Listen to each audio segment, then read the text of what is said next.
The military transport helicopter cut through the Afghan night sky like a blade. Inside, 12 Navy SEALs sat in tense silence, their faces painted with camouflage, weapons resting against their legs. They were headed deep into Taliban territory for what command had briefed as a routine intelligence-gathering mission. Lieutenant Marcus Chen checked his watch for the third time in 5 minutes. Something felt off about this operation from the start. Sitting among them, barely visible in the red glow of the cabin lights, was someone different. The SEALs had been told only that a specialist would accompany them, someone with skills they might need. No name, no background, just a code name that made a few of them smirk when they first heard it. Falcon. The figure wore standard tactical gear, face covered, body language calm and controlled. None of the SEALs could even tell if Falcon was male or female under all that equipment. Sergeant Jake Morrison, a veteran of 4 deployments, leaned toward his team leader. "Sir, what exactly does our mystery guest do?" he asked over the helicopter noise. Chen shrugged. "Intelligence specialist," they said. "Speaks the local languages, knows the terrain." Morrison wasn't satisfied but knew better than to push. In their line of work, you learn to accept what you were given and adapt. The helicopter began its descent toward a rocky valley surrounded by mountains. The pilot's voice crackled through their headsets. 2 minutes to drop zone. "Weather's getting rough. We'll circle back in 6 hours for extraction." The SEALs began their final weapons checks, a choreographed routine they could do blindfolded. Falcon moved with them, checking gear with the same precision and economy of motion. Whoever this person was, they weren't new to combat zones. The helicopter touched down on a flat area between 2 ridges. The team poured out in practice formation, spreading into a defensive perimeter while the aircraft lifted off again, disappearing into the darkness. The silence that followed was absolute except for the wind howling through the mountain passes. Chen signaled, and the team began moving toward their objective. A small village 3 kilometers to the east where intelligence suggested a high-value target was hiding. They moved through the rocky terrain in single file, night vision goggles turning the darkness into shades of green. Falcon moved near the center of the formation, keeping pace without difficulty despite the rough ground and thin mountain air. After an hour of careful progress, Chen raised his fist, signaling everyone to freeze. Ahead, the village appeared as a cluster of mud brick buildings huddled against the mountainside. Falcon moved forward to Chen's position without being asked. Up close, even in the darkness, the team leader could see sharp, intelligent eyes studying the village layout. 3 guards visible, Falcon said quietly, voice neutral and unaccented. 2 on the north side, 1 patrolling the south. But there will be more we cannot see. Chen nodded, impressed by the quick assessment. "Recommendations?" he asked. Falcon pointed to a dried riverbed that curved around the village's eastern edge. "We can use that for covered approach. Less exposure." The team adjusted their route, following Falcon's suggestion. As they crept along the riverbed, Morrison noticed how their specialist moved with absolute silence, reading the terrain like a book, anticipating obstacles before reaching them. This wasn't someone who had learned their skills in a classroom. This was field experience, real and hard-earned. His curiosity about Falcon grew with each passing minute. They reached a position 50 meters from the nearest building when everything went wrong. A dog barked suddenly, its sharp warning cutting through the night. Lights began flickering on in windows. Voices shouted in Pashto. The element of surprise was gone. Chen made a split-second decision. "Hold position," he ordered. "Let's see what we're dealing with before we move." Armed men began emerging from buildings, at least 15 of them, far more than intelligence had predicted. They spread out in a search pattern, carrying AK-47s and flashlights. The SEALs pressed themselves into whatever cover they could find. Chen knew they could win a firefight, but that wasn't the mission. They needed to observe, not engage. The situation was deteriorating fast. Falcon touched Chen's arm and made a series of hand signals. The team leader recognized some of them, but not all. He shook his head slightly. Falcon leaned close, breath barely audible. "I can draw them away. Give you time to reposition closer to the target building." Chen's jaw tightened. "Negative. We stay together." But Falcon was already moving, slipping away like smoke before anyone could react. Morrison watched in disbelief as their specialist disappeared into the darkness. "Sir, should we—" Chen cut him off with a sharp gesture. They waited, weapons ready, not knowing what to expect. Minutes passed like hours. Then from the western edge of the village, a sound erupted. It started low, almost subsonic, then rose in pitch and volume. It was unlike anything the seals had ever heard. A cry that seemed to come from something not quite human. Wild and fierce and full of challenge. The armed men reacted instantly, shouting and running toward the sound, away from the seals' position. Even from a distance, the Americans could see the fear on their faces. Whatever they thought was making that sound, it terrified them. Chen seized the opportunity, signaling his team to move. They advanced quickly to the target building. The one intelligence had marked as the probable location of their high-value target. Inside, they found maps, communication equipment, and documents that confirmed they had the right place. Morrison began photographing everything with a specialized camera while others stood guard. But Chen couldn't stop thinking about Falcon, alone out there, having deliberately drawn away 15 armed fighters. It was either incredibly brave or incredibly stupid, and he wasn't sure which. The mission objective was complete within 10 minutes. They had what they came for, but they couldn't leave without their specialist. Chen tried the radio. "Falcon, what's your position?" Static answered him. He tried again. More static. Morrison looked worried. "Sir, we need to find them." Chen agreed but had no idea where to start looking. The village was too dangerous to search building by building, and their extraction time was still 4 hours away. Then, as suddenly as it had started, the mysterious cry came again, this time from the north. The armed men who had been spreading out to search all turned and ran in that direction, and into the compound where the seals waited. Falcon appeared, moving fast but controlled, not even breathing hard. Chen grabbed their arm. "What the hell was that?" he demanded. Falcon's eyes showed something that might have been amusement. "Misdirection," came the simple answer. "We should leave now. They will realize soon they are chasing shadows." The team extracted from the village without further incident, but every seal there knew they had witnessed something extraordinary. As they hiked back toward the extraction point, Morrison fell into step beside Falcon. "That sound," he said. "I've never heard anything like it." "What was it?" Falcon glanced at him, and for the first time there was a hint of a smile. "A hunting cry," Falcon said. "Very old. Very effective."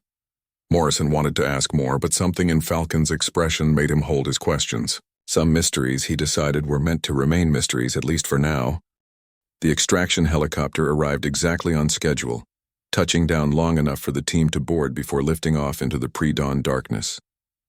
As they flew back to base, the SEALs were unusually quiet. Each man was processing what had happened in the village, especially that sound, that impossible cry that had scattered armed fighters like frightened children.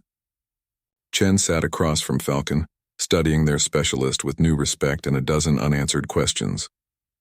Back at the forward operating base, the team went through standard debriefing. Chen presented the intelligence they had gathered while Falcon sat silently in the corner, saying nothing unless directly asked a question. When the intelligence officer praised the mission's success, he made no mention of how close they had come to being discovered, or how Falcon had saved the operation. That bothered Morrison, but he knew how these things worked. The official record would show a clean mission, nothing more. After debriefing, the SEALs headed to the mess hall for breakfast. Falcon disappeared without a word. Morrison watched them go, then turned to Chen. "Sir, we don't even know their real name." Chen poured himself coffee, his hand steady despite not sleeping for 24 hours. "We know what we need to know, Sergeant. Falcon is effective. That's enough." But Morrison could tell even the lieutenant was curious about their mysterious specialist. Over the next 2 weeks, Falcon accompanied them on 3 more missions. Each time, the specialist proved invaluable. During a raid on a compound, Falcon identified a hidden escape tunnel by noticing disturbed dirt that everyone else had missed. On a reconnaissance mission, Falcon guided them through a minefield using some sixth sense that Morrison couldn't explain, pointing out buried explosives that their detectors hadn't caught until Falcon indicated exactly where to look. The SEALs began to trust Falcon, but trust didn't equal understanding. The specialist remained an enigma, speaking only when necessary, never joining them for meals or downtime, appearing when needed, and vanishing when not. The only personal detail anyone learned was accidental. Corporal Davis had walked past Falcon's quarters late one night and heard music playing inside, something classical and haunting. violins and cellos weaving together in a melody that seemed almost painful in its beauty. The team's fourth mission with Falcon changed everything. Intelligence had located a weapons cache in a cave system in the mountains. The mission seemed straightforward. Verify the cache's location, photograph the weapons, and get out. No confrontation expected. They inserted at night a 2-hour hike from the cave entrance. The terrain was treacherous, loose rocks and steep inclines, but they had dealt with worse. Falcon seemed different that night, more tense, moving with extra caution. Chen noticed and asked if something was wrong. "The wind," Falcon said quietly. "It carries voices." Chen listened but heard nothing except the usual mountain sounds. "What kind of voices?" he pressed. Falcon was silent for a long moment. "Wrong voices. People who should not be here." Chen signaled the team to increase alertness level. If Falcon sensed danger, he was learning to take that seriously. They reached the cave entrance to find it unguarded, which immediately raised red flags. Chen sent 2 scouts ahead while the rest of the team took covering positions. The scouts returned within minutes, reporting the cache was there, but something felt off about the whole setup. Morrison voiced what everyone was thinking. Could be a trap. Intel might be compromised, Chen agreed. They needed a decision: abort or proceed with extreme caution. Falcon moved to the cave entrance, stood completely still for several seconds, then turned back to Chen. 4 men inside, beyond the cache. Hidden in side tunnels, waiting. The SEALs looked at each other. There was no way Falcon could know that. No way to see that far into darkness with night vision, no way to hear over the wind. Yet something in Falcon's absolute certainty made them believers. "How do you know?" Morrison asked. Falcon's answer was simple. "I know." Chen made the call to proceed but changed the approach completely. Instead of sending the team in, he would create a diversion at the entrance while Morrison and 2 others circled around to find another way into the cave system. Falcon would stay with Chen's group. But as they prepared to move, Falcon stopped them. "There is a better way," the specialist said. "Let me go in alone. I can see in the dark better than your equipment shows you. I can move without sound. Give me 10 minutes. Every instinct Chen had screamed no. He was responsible for this team, including Falcon. Sending anyone in alone violated every tactical principle he knew. But he also knew their options were limited, and Falcon had been right about everything so far. Against his better judgment, he nodded. 10 minutes. Then we come in, plan or no plan. Falcon's eyes showed understanding and something else, something that looked almost like gratitude. Then the specialist slipped into the cave and disappeared. The 10 minutes felt like 10 hours. The SEALs waited in position, weapons ready, each man counting seconds in his head. Morrison kept his rifle trained on the cave entrance, ready to provide covering fire if needed. Chen checked his watch constantly, knowing that if anything happened to Falcon, he would have to answer for it. The wind continued to howl through the rocks, cold and sharp, carrying no information about what was happening in the darkness below. At 9 minutes and 30 seconds, they heard it again. That cry, that impossible sound that was part human, part something wild and ancient. It echoed from deep within the cave system, bouncing off stone walls, growing and multiplying until it seemed like a dozen voices instead of one. Then came shouting in Pashto, gunfire, the sound of running feet. 4 men burst from the cave entrance, running in blind panic, not even looking where they were going. The SEALs could have captured them easily, but Chen let them go. His concern was Falcon. Morrison was already moving toward the cave when Falcon emerged, walking calmly, not a scratch visible. Chen grabbed the specialist's shoulders. "What happened in there?" Falcon's breathing was steady, controlled. "They are gone. The cache is secure. We can document it now." But Chen wasn't satisfied. "The gunfire, what were they shooting at?" Falcon met his eyes directly. "Shadows, fear, their own imagination. I gave them something to be afraid of, and they created the rest themselves." The team entered the cave and found the weapons cache exactly as intelligence had described. They also found evidence of the 4 men who had been hiding. Abandoned positions still warm. Ammunition scattered where they had dropped it in their haste to escape. Whatever Falcon had done, whatever that cry meant, it had cleared the threat without a single shot fired by the Americans. Morrison photographed everything while the others stood guard. But his mind was elsewhere, trying to understand their specialist. On the hike back to the extraction point, Morrison worked up the courage to ask the question that had been building since their first mission. He fell into step beside Falcon, keeping his voice low so the others wouldn't hear. The cry, the way you move, how you sense things we can't see or hear, I need to understand. What are you? Falcon walked several more steps before answering. What do you think I am, Sergeant? Morrison considered his words carefully. I think you're someone who grew up in these mountains. Someone who learned to survive using skills most people don't even know exist anymore. I think Falcon isn't just a random code name. It means something. Falcon smiled, the first real smile Morrison had seen. You are observant. That will keep you alive. It wasn't a confirmation, but it wasn't a denial either. Morrison pressed on. Will you tell me your real name? Falcon's smile faded. Names are powerful things, Sergeant. Some names carry weight, carry history, carry expectations. Sometimes a code name is safer for everyone. They walked in silence for a while. Then Falcon spoke again. So quietly Morrison almost missed it. I was born in a village not far from here before the wars, before everything changed.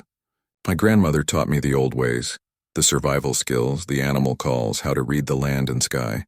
She said our family had always been protectors, watchers from the high places. When the wars came, my family sent me away to keep me safe. I learned other things, modern things, languages and technology and tactics, but I never forgot what my grandmother taught me. It was the most Falcon had ever said about anything personal. Morrison felt honored by the trust. Why did you come back, he asked. Falcon looked up at the stars beginning to fade with approaching dawn. Because this is still my home and it still needs protectors. The methods change, the tools change, but the purpose remains the same. Watch from the high places. Defend those who cannot defend themselves. Strike swiftly and vanish like wind. Morrison understood then. Falcon wasn't just a code name. It was an identity, maybe even a calling that went back generations. When they reached the extraction point, Chen approached both of them. Good work tonight, he said, addressing Falcon directly. You saved lives by clearing that cave. I'm recommending you for commendation. Falcon shook their head. No commendations. No records. I work better in silence. Chen started to argue but saw the firmness in Falcon's expression. At least let me know your real name, he said. After what we've been through together, you owe us that much. Falcon looked at each of the SEALs in turn. These men who had come to a foreign land to fight an enemy they barely know. 3 weeks into their deployment, the SEALs received orders for their most dangerous mission yet. A high-value target, a Taliban commander responsible for attacks on coalition forces, was believed to be meeting with foreign fighters in a compound deep in hostile territory. The mission would require infiltration, surveillance, and possible direct action if the opportunity presented itself. Command made it clear this was voluntary, due to the extreme risk involved. Every SEAL volunteered immediately. So did Falcon. The planning took 2 full days. The compound sat in a valley surrounded by steep mountains with only 2 approaches, both heavily watched. Satellite imagery showed at least 30 armed fighters, maybe more inside the buildings. The odds were bad, but the target was important enough to justify the risk. Chen worked with Falcon on the infiltration route, and for the first time, their specialist contributed actively to the planning, suggesting paths that didn't appear on any map, water sources that could provide cover, timing based on local prayer schedules and guard rotations. Morrison watched Falcon during the briefings, noticing how the specialist's knowledge of the terrain went beyond anything satellites or reconnaissance could provide. This was personal knowledge, the kind that came from living in these mountains, walking these paths, understanding the rhythm of life here. During a break, he asked Falcon how far they were from the specialist's home village. Falcon's expression darkened. Not far enough, came the quiet answer. That village no longer exists. The Taliban destroyed it 5 years ago because my family refused to support them. The revelation hung in the air between them. Morrison wanted to say something comforting, but knew any words would sound hollow. Instead, he asked, "Is that why you do this? Revenge?" Falcon considered the question seriously. Not revenge. Justice, maybe. Protection, certainly. If I can stop them from destroying other villages, other families, then my family's sacrifice means something. My grandmother used to say that one person standing in the right place at the right time can change the course of a river. I try to be that person. The night before the mission, Morrison found Falcon alone on the base perimeter, looking toward the mountains.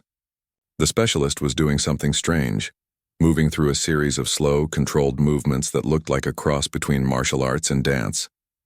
Each movement flowed into the next with grace and purpose. Morrison watched for several minutes before Falcon noticed him and stopped. "Sorry," Morrison said. "Didn't mean to interrupt." Falcon shook their head. "You did not interrupt. These movements help me center myself, prepare my mind and body for what is coming. My grandmother taught me. Would you like to learn?" Morrison was surprised by the offer but accepted. For the next hour, Falcon taught him the basic movements, explaining how each one represented an element of nature or an animal's motion. The falcon's dive, the mountain's stillness, the river's flow, the wind's unpredictability. It was harder than it looked, requiring balance and control Morrison hadn't developed, but he found it calming, focusing. In combat, Falcon explained, the body must react faster than the mind can think. These movements train the body to know what to do without being told. Your military training does the same thing, but this is older, connects to something deeper. By the time they finished, Morrison felt more prepared for the mission than any briefing had made him. He thanked Falcon, who simply nodded. As Morrison turned to leave, Falcon called after him. "Sergeant, tomorrow will be difficult. Stay close to me if things go wrong. I can keep you safe." Morrison turned back. "I'm a Navy SEAL. Keeping people safe is my job." Falcon's expression was serious. "Yes, but these are my mountains, my people, my enemy. Here, I have advantages you do not. Use them." Morrison promised he would. The insertion went perfectly. 2 helicopters dropped them 15 kilometers from the target at sunset, giving them the night to approach. They moved in 2 teams, Chen leading one, Morrison the other, with Falcon floating between them as needed. The terrain was brutal, climbing and descending ridges in darkness, navigating by GPS and night vision. But Falcon moved like a ghost, finding paths that made the journey easier, warning them of loose rocks and sudden drops before their equipment could detect them. They reached an observation point overlooking the compound 2 hours before dawn. Through their scopes, they could see guards patrolling, vehicles parked in a courtyard, lights in several buildings indicating activity inside. Chen counted at least 40 fighters, more than intelligence had predicted. He radioed back to command for updated orders. The response was clear. Observe only unless an opportunity for capture or elimination presented itself with acceptable risk. Chen knew that meant they would be watching, not acting. The odds were too poor for a direct assault. Falcon lay beside Chen, studying the compound through binoculars. After several minutes of silence, the specialist spoke. "The target is in the main building, eastern side, 2nd floor. I can see his shadow against the window blind. He is meeting with 3 others. Chen looked but couldn't make out any details that specific. "How can you tell?" Falcon lowered the binoculars. "The way he moves, the way others defer to him even from a distance. Leadership shows itself in small ways. Also, I know him. I have seen him before." Chen felt a chill. "You've seen him? When?" Falcon's voice was flat, emotionless. 5 years ago when he came to my village. He gave the order to burn it. I was away collecting herbs in the mountains with my grandmother. We watched from hiding as they killed everyone. 27 people. My parents, my siblings, my neighbors, all dead because we would not join them. Chen didn't know what to say.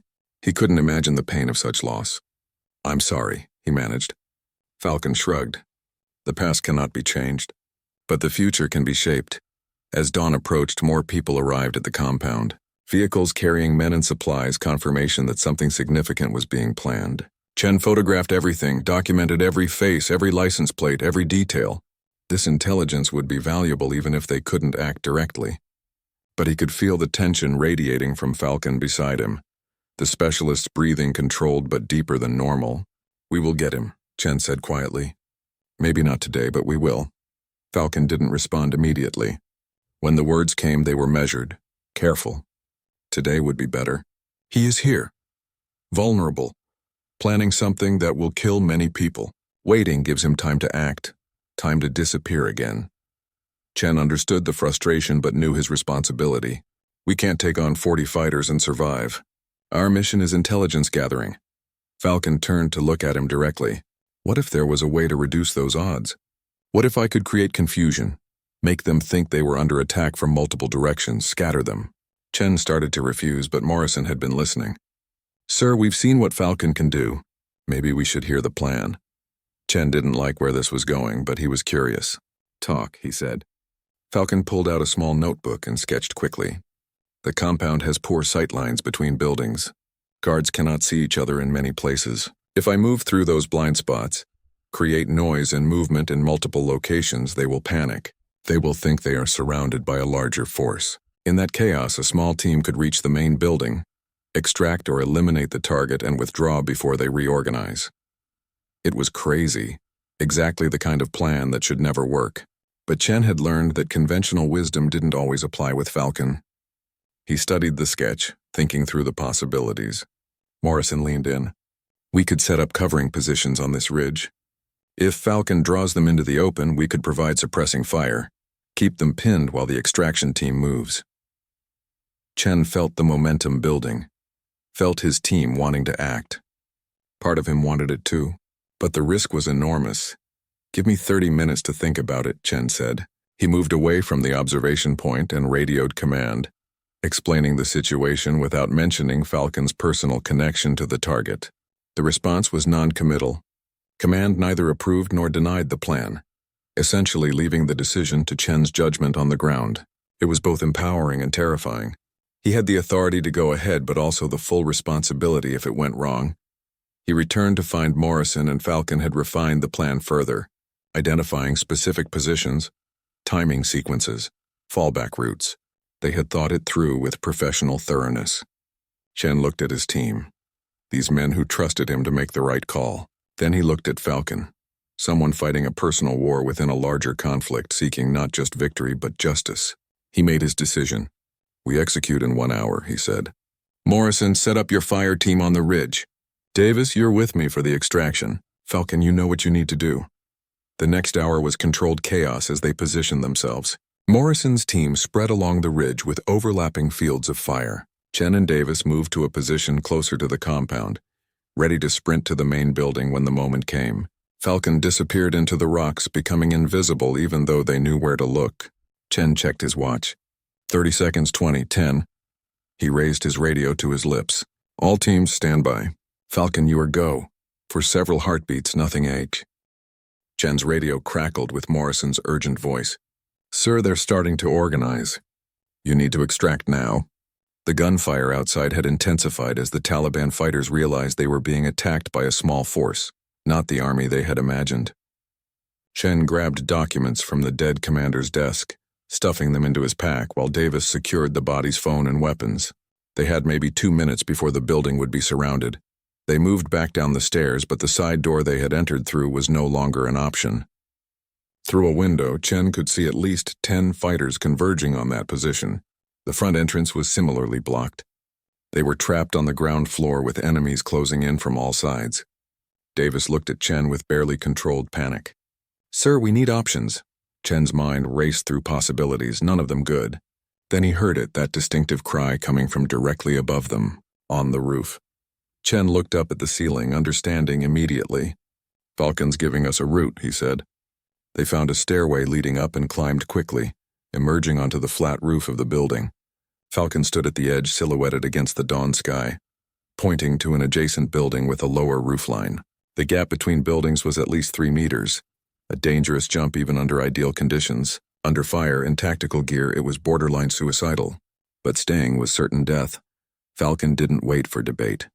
The specialist took 3 running steps and launched into space, landing on the other building with a roll that absorbed the impact. Chen and Davis exchanged a glance, then followed.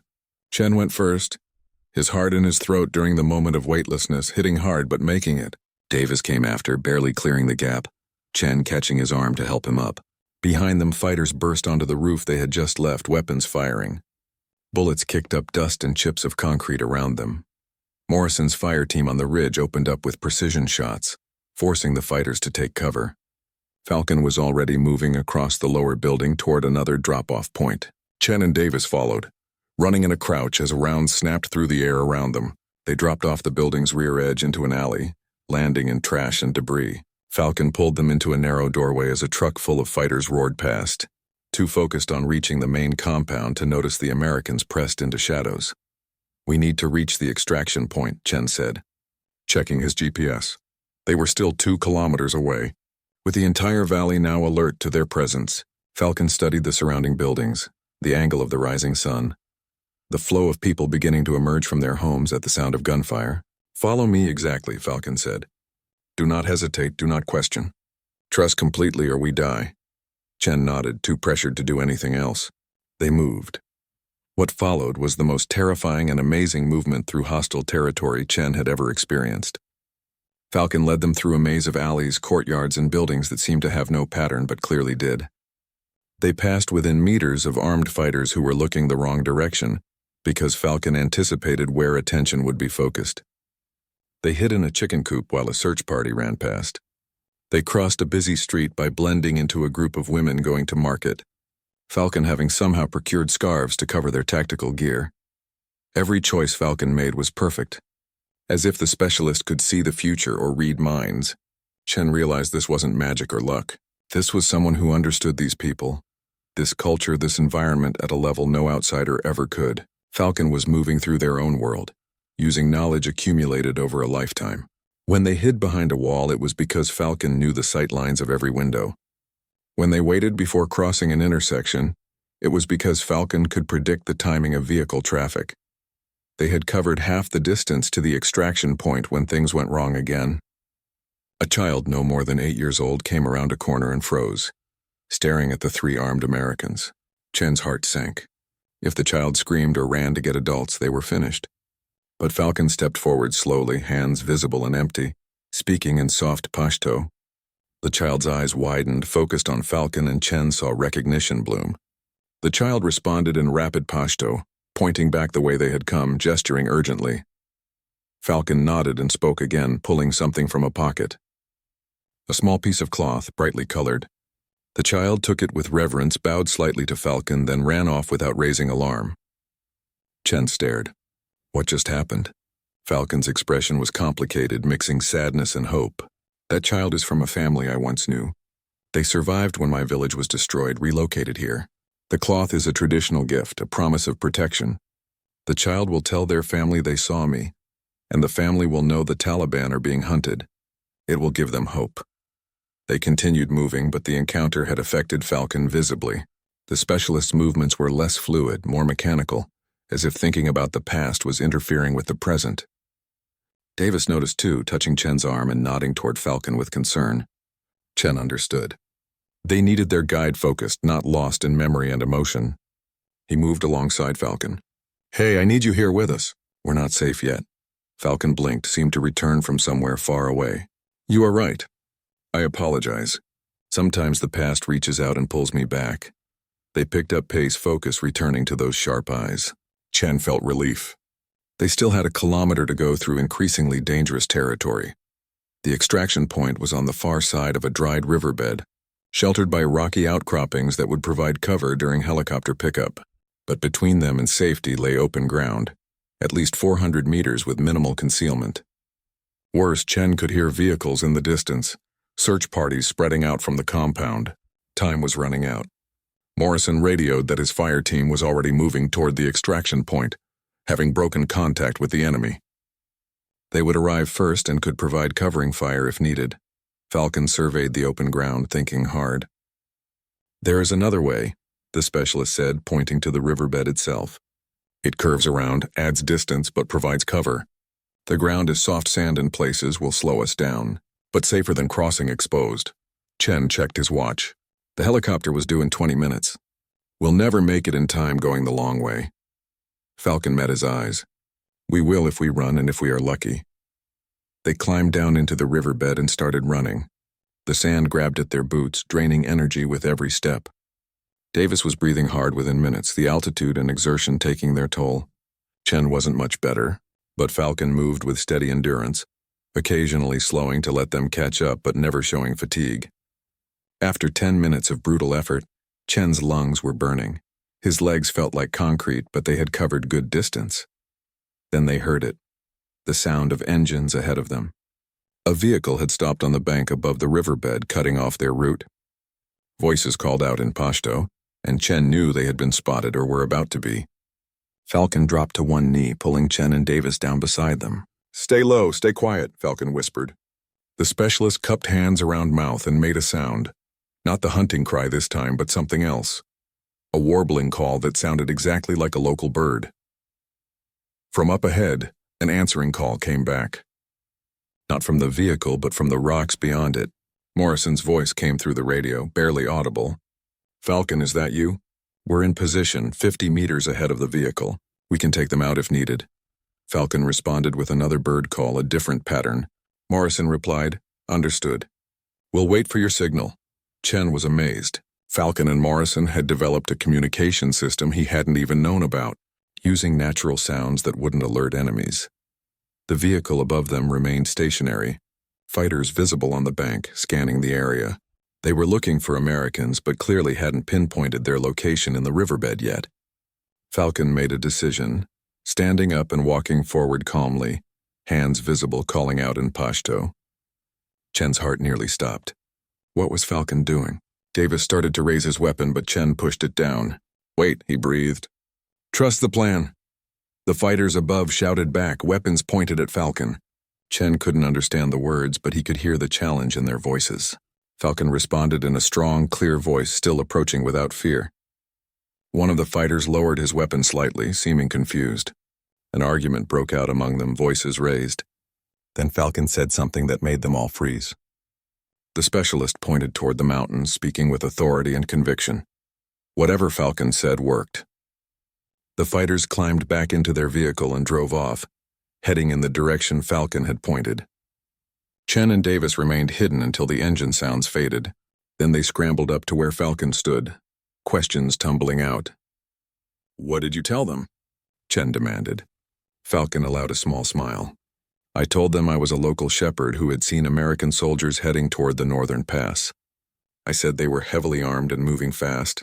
The fighters believed me because I spoke their dialect perfectly, because I knew the name of their commander, because I..." 6 weeks passed without any contact from Falcon. Chen's team conducted missions without their specialist, successful operations but somehow less effective, less elegant than when Falcon had been with them. Every day at noon, Chen checked the radio frequency, hoping to hear that familiar voice. Nothing but static answered him.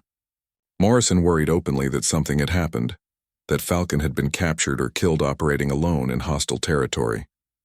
Chen shared the concern but kept faith. Someone who could disappear so completely wouldn't be easy to catch. The team was preparing for a major operation, a coordinated strike on multiple Taliban positions across the province. Intelligence suggested a large offensive was being planned, and coalition forces wanted to disrupt it before it could launch. Chen's squad was assigned to recon one of the suspected staging areas, a compound near the Pakistan border. During the briefing, something about the target location nagged at Chen's memory. He checked the coordinates again and felt his stomach tighten. The compound was less than 5 kilometers from where Falcon's village had been. That night, Chen tried the radio again at the usual time. "Falcon, this is Chen. If you can hear this, we need to talk. We're operating in your area tomorrow. Could use your local knowledge." He waited, hearing only the hiss of static. He was about to switch off when the radio crackled to life. "Chen, this is Falcon. I hear you. Tell me about the operation." Relief flooded through Chen at hearing that voice again. He briefed Falcon on the mission parameters, the target compound, the timeline. When he finished, there was a long pause before Falcon responded. "I know that compound. I have been watching it for 3 weeks. You are correct about the offensive being planned. They have weapons, explosives, foreign fighters, but your intelligence is incomplete. The compound is more heavily defended than you know. Underground bunkers, concealed fighting positions, at least 60 trained fighters. A direct assault would cost many lives." Chen felt cold. "How do you know all this?" Falcon's answer was simple. "Because I have been inside." The radio conversation continued for 20 minutes. Falcon providing detailed information about the compound's layout, guard rotations, weapon placements, even the personalities of the commanders. It was intelligence gold, the kind that could save lives and ensure mission success. Chen took notes frantically, already thinking about how to adjust their tactical approach. Before signing off, he asked the question that had been bothering him. "Falcon, why didn't you contact us sooner with this information?" There was another pause, and when Falcon spoke, the voice carried an edge of pain.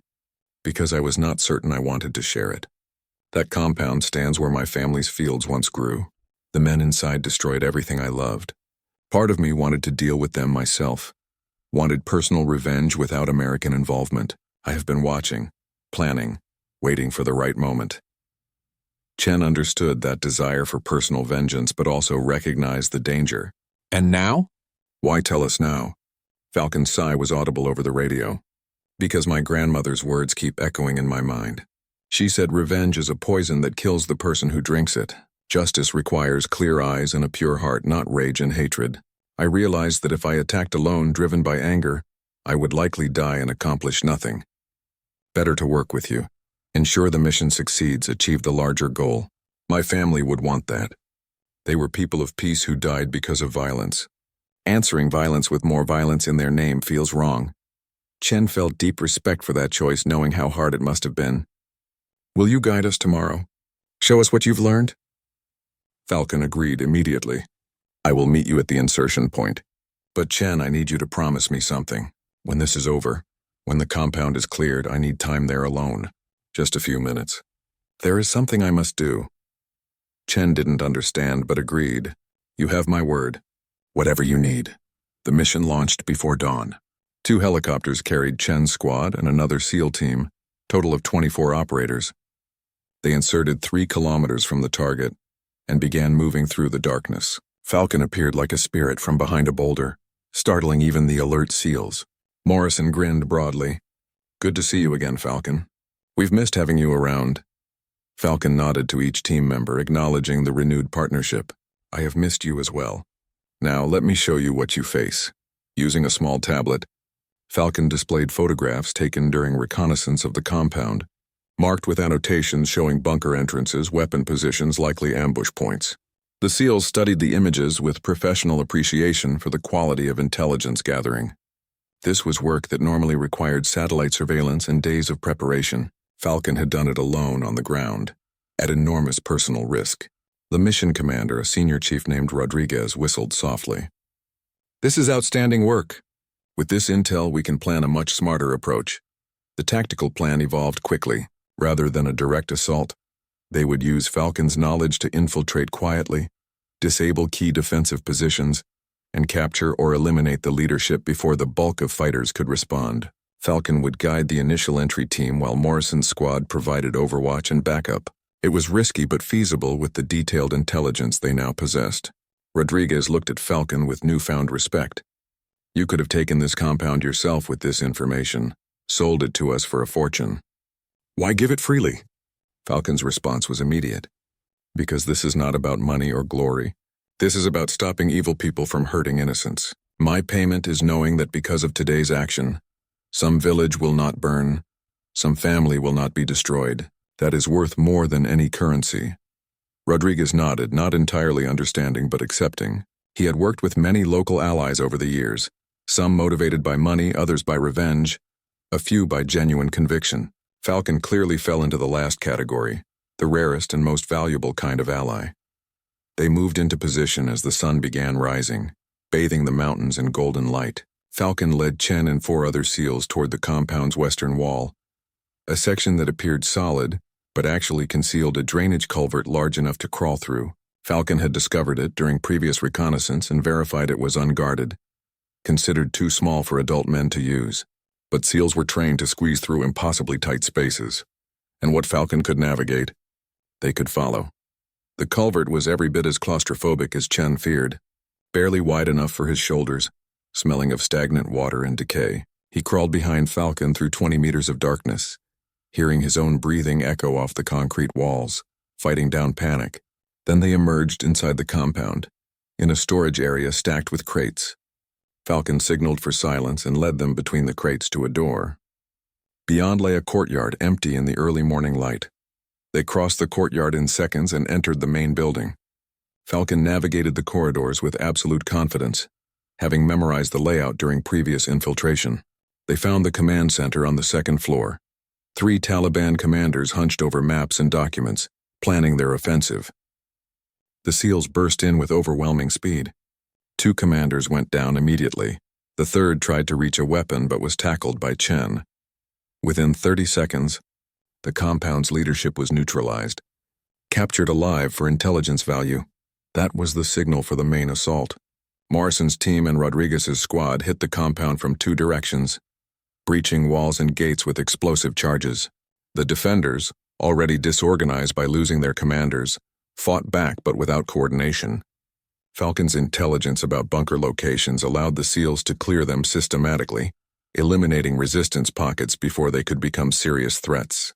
The entire battle lasted less than 20 minutes, a textbook operation made possible by perfect preparation. As the compound was secured and prisoners were being processed, Chen found Falcon standing at the edge of what had once been agricultural fields. The specialist was looking at bare ground, seeing something invisible to everyone else. Chen approached quietly. "This is where your village was?" Falcon nodded without speaking. "Right here. My home stood where that bunker is now. The school where I learned to read was where that weapons cache sits. The field where my grandmother taught me to call the birds is now a parking area for vehicles that bring death." Chen stood beside Falcon in respectful silence. Words seemed inadequate for such loss. After several minutes, Falcon pulled a small cloth bag from inside their tactical vest. "I need a few minutes alone, as you promised, please." Chen nodded and walked back toward the compound, gesturing for others to give Falcon space. From a distance, he watched the specialist kneel in the dust, opening the bag and removing objects he couldn't identify. Falcon began to speak, words carried away by the wind, clearly addressing people no longer alive. Morrison joined Chen, watching with him. "What's Falcon doing?" Chen shook his head. "Something private. A ritual maybe, saying goodbye. We owe them this time." They watched as Falcon moved around the area, stopping at different spots, placing small objects in the ground, continuing to speak to absent family members. It took almost 4 months later. Chen's deployment was nearing its end. His team had conducted dozens of successful missions, but none felt quite as impactful as those they had done with Falcon. They heard occasional reports of mysterious attacks on Taliban positions, weapons caches disappearing, commanders found dead in locked rooms with no signs of entry. The intelligence community whispered about a ghost operating in the mountains, someone who struck with precision and vanished without trace. Chen smiled when he heard these reports, knowing exactly who that ghost was. 2 weeks before the team was scheduled to rotate home, they received emergency orders. A helicopter carrying medical supplies and a team of doctors had crashed in the mountains during a storm. Search and rescue operations had located the wreckage, but Taliban forces had reached it first. They were holding the survivors, 4 doctors and 2 pilots, demanding prisoner exchanges and ransom. Command wanted Chen's team to attempt a rescue, but the situation was complicated. The crash site was in extremely remote terrain, surrounded by hostiles with no good approach routes. Chen studied the mission maps with a sinking feeling. The crash site was nearly impossible to reach without being detected, and any firefight would likely result in the hostages being killed. They needed local knowledge, someone who knew the terrain intimately, someone who could find the impossible path. He pulled out the radio Falcon had given him months ago and tried the frequency at noon. "Falcon, this is Chen. Emergency situation. We need you." Only static answered. He tried again an hour later, then every hour after that, growing more desperate each time. Morrison found him trying the radio again late that evening. Still no response? Chen shook his head in frustration. "Nothing. Maybe Falcon's too deep in the mountains to hear. Or maybe something's happened. We might have to do this without them." Morrison looked worried. "Without Falcon, this mission is nearly impossible. We'll be going in blind to terrain we don't know, against an enemy that holds every advantage. The odds aren't good, sir." Chen knew Morrison was right, but they couldn't abandon the hostages. He was finalizing a desperate plan when his radio suddenly crackled to life. "Chen, this is Falcon. I received your messages but was unable to respond until now. Tell me about the emergency." Relief washed over Chen as he briefed Falcon on the situation. When he finished, there was a long pause. Then Falcon spoke, voice tight with urgency. "One of those doctors is someone I know. Dr. Sarah Williams. She helped treat refugees from my region years ago, saved many lives, including children from my village. I owe her a debt I can never fully repay. I will help you rescue her and the others." Within hours, Falcon appeared at the base, moving past security with ease, as if the guards simply didn't see them pass. Chen gathered his team for a planning session, and Falcon spread a hand-drawn map on the table, far more detailed than anything their intelligence had provided. "The crash site is here in a narrow valley. The Taliban moved the hostages to a cave system nearby, more defensible. They have about 20 fighters guarding them, expecting a rescue attempt. The terrain is difficult, but there is a path. Falcon traced a route on the map that seemed to go through impossible places, over cliffs and through gorges that standard maps showed as impassable. This path was used by shepherds generations ago, before the wars. Most people have forgotten it exists. It is dangerous, requires climbing skills and nerve, but it will bring us to a position above the caves. From there, we can descend and approach the entrance without being seen. Rodriguez, who had joined the planning, studied the route skeptically. How do you know this path still exists? A rockslide or erosion could have destroyed it. Falcon met his eyes calmly. Because I walked it 3 hours ago to verify it was still passable. It is difficult but achievable. I would not suggest it otherwise. The room fell silent as everyone absorbed what that meant. In the time since receiving Chen's message, Falcon had traveled to the crash site area, scouted a dangerous route, verified it was usable, and returned to the base. That was at least 30 kilometers of rough mountain terrain covered in a few hours. It should have been impossible, but they were learning that impossible was a word that didn't apply to Falcon. The rescue team departed at midnight, inserting by helicopter as close as they dared without alerting the enemy. Falcon led them through darkness along paths that often seemed to exist only in the specialist's mind.